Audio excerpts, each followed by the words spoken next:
Now, some Soweto residents have been living without power or intermittent supply for years. Eskom has repeatedly pulled the plug over non-payment and illegal connections, and Soweto is often the victim of regular load reductions.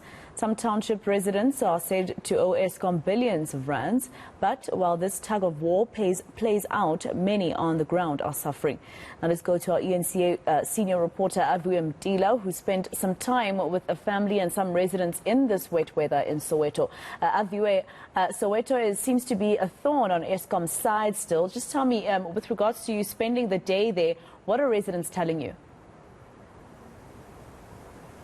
Maseko, simply put, they'll be going to their third winter without electricity. They haven't had any electricity since 2020. Those are the residents of Senowane in Soweto telling me that they've gone from pillar to post.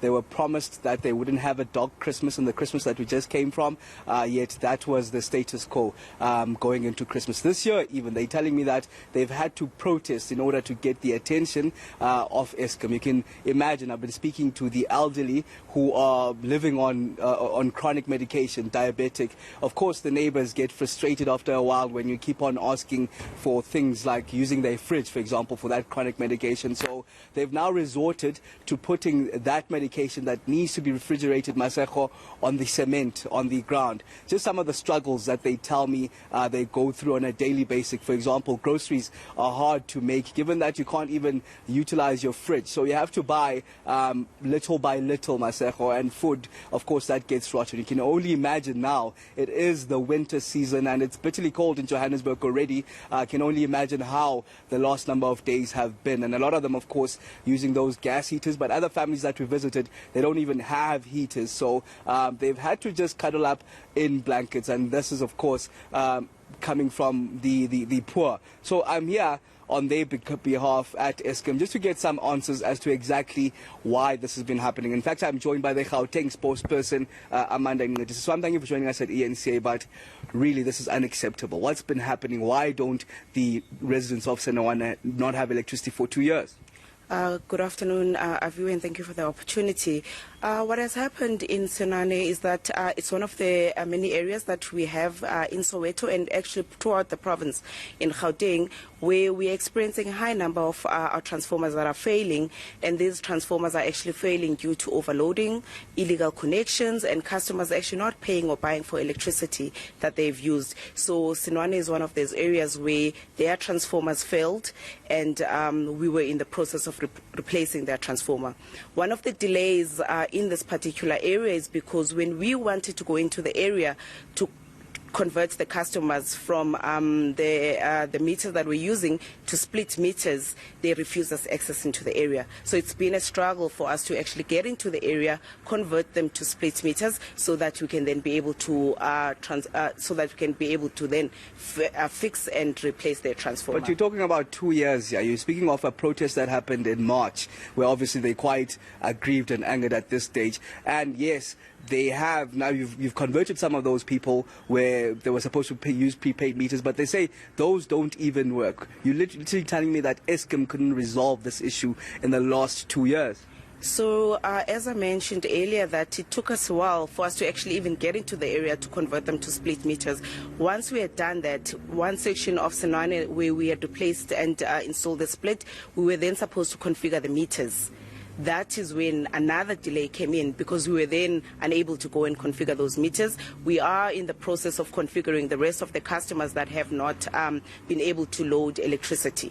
So as we're speaking, the technicians have been on the ground trying to configure those meters so that the customers can then be able to load the electricity.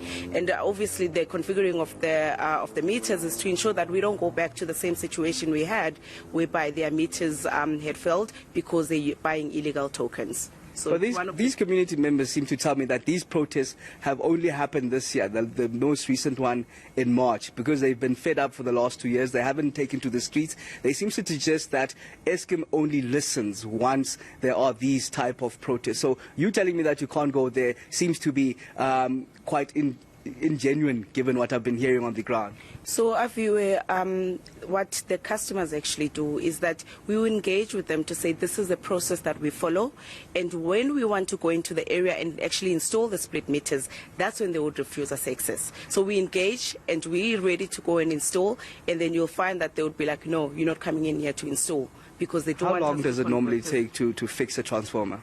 So fixing a transformer is not just us going in there and fixing a transformer. You find that a transformer would fail. We need to go into the area, conduct audits, remove illegal connections, and thereafter start preparing to install the split meters. So that's a process on its own. So if we then experience such delays, whereby we need to come and get law enforcement agencies to protect us when we go into these areas, you will definitely experience delays. But roughly how long does the process take? Because you surely can't be telling me that it takes 2 years to get that process. Never mind the protests that you are facing. So if there is cooperation between the customers and ESCOM, and we are allowed to access the area, conduct the audits and remove the illegal connections that we find in the area, it will not take that long. So it's usually faster, but as I said, that it's dependent on the customers, their willingness to allow us to get into the area, change them from into split meters, so that we can then be able to replace their transformer. I've been asked to wrap quickly, but a quick one: when will these issues of Sinano be complete?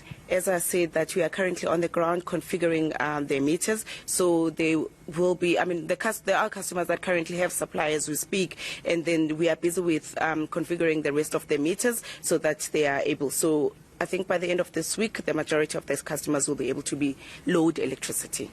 End of this week. That's a promise from Eskom in Gauteng that by the end of the week, the community of Senoane won't go into their third winter without electricity.